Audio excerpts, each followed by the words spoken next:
the Crochet Crowd. Today we're going to review this yarn painting. Oh my god, don't you love it? I love this thing. This is the first project that I really truly jump. I don't want to jump because I don't want to knock that over, but I would jump if I could, because this is the best project since the Bumbleberry Afghan that I launched in August of 2011, in my opinion.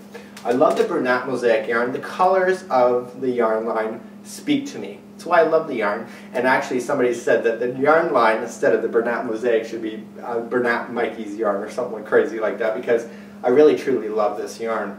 So I'm going to review to you how you do this. Now, the actual stitch work is going to be in a video, so let me put the link for that somewhere here in this video, because the actual stitch work to duplicate these stitches is done in a video already. The length this way and 20 something that way.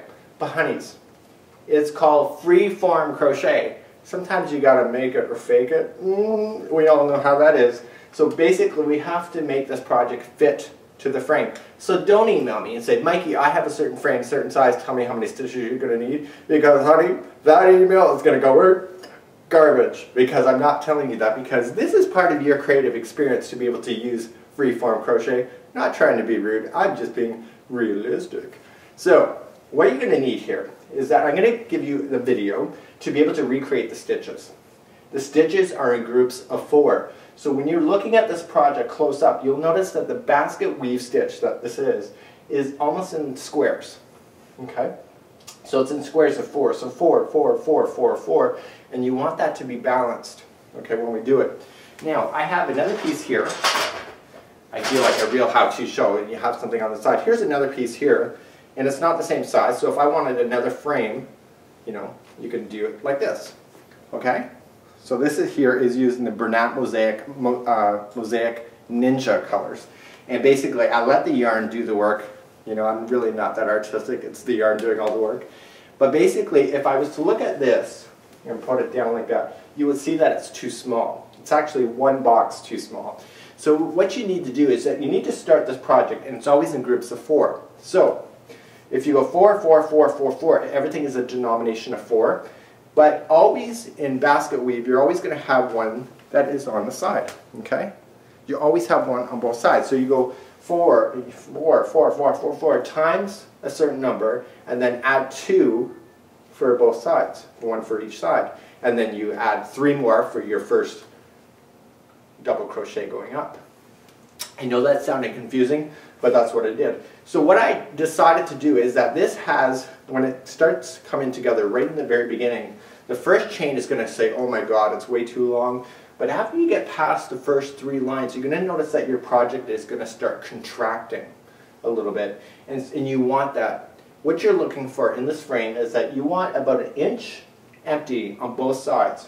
1 inch empty, and 1 inch and 1 inch, so that your project has to be stretched.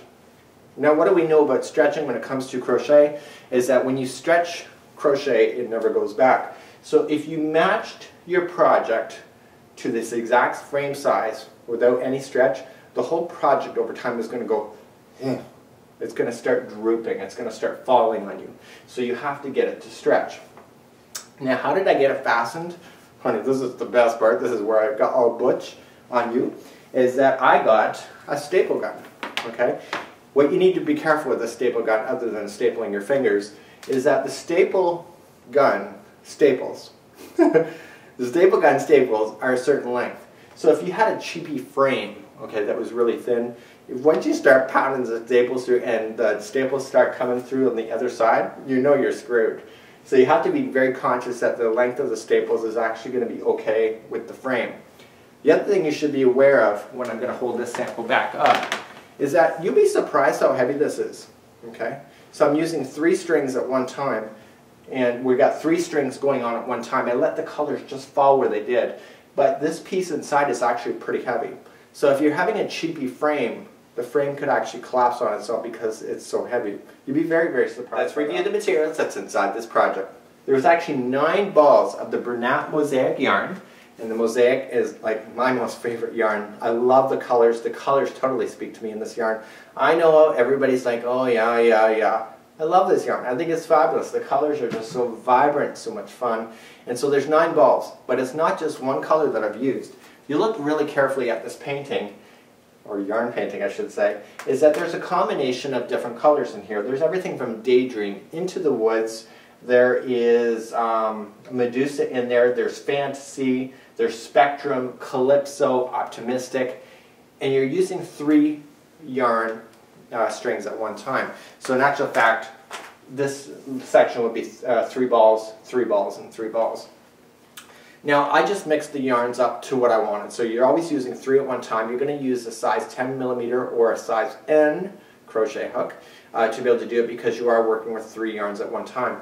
This here is a basket weave, and the basket weave is going... So where do you get some frames? If you don't have a frame, you can literally look in stores, and this picture was $20 in the store. You know, you can just bang out the middle of this, and then the thickness of this frame is actually suitable for that staple gun. So I can just bang out the center of it, and then just use this picture frame as a base. You don't have to go as big as that, but because you're using 3 strings at one time, and the gauging is so thick, that if you did a 5x7, you really wouldn't see the dramatic changes of color just like you see here. So you might actually want to do 2 strings, so you want to reduce your hook.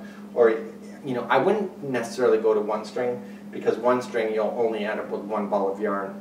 And, you know, that might not be the colors that you're going for, because in a small frame of a certain size, that 1 ball of yarn in the mosaic will not transition colors long enough for it to be kind of suitable, I think. So that's kind of my opinion, but you can take it or leave it. So I guess that's it. I did talk a lot about this project. I don't want to do a tutorial on how to do the center. I really don't think that people are necessarily going to have the same size frame.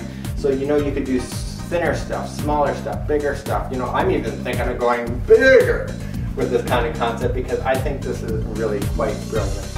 On behalf of the Crochet Crowd, I'm your host Mikey, celebrating creativity with my new yarn.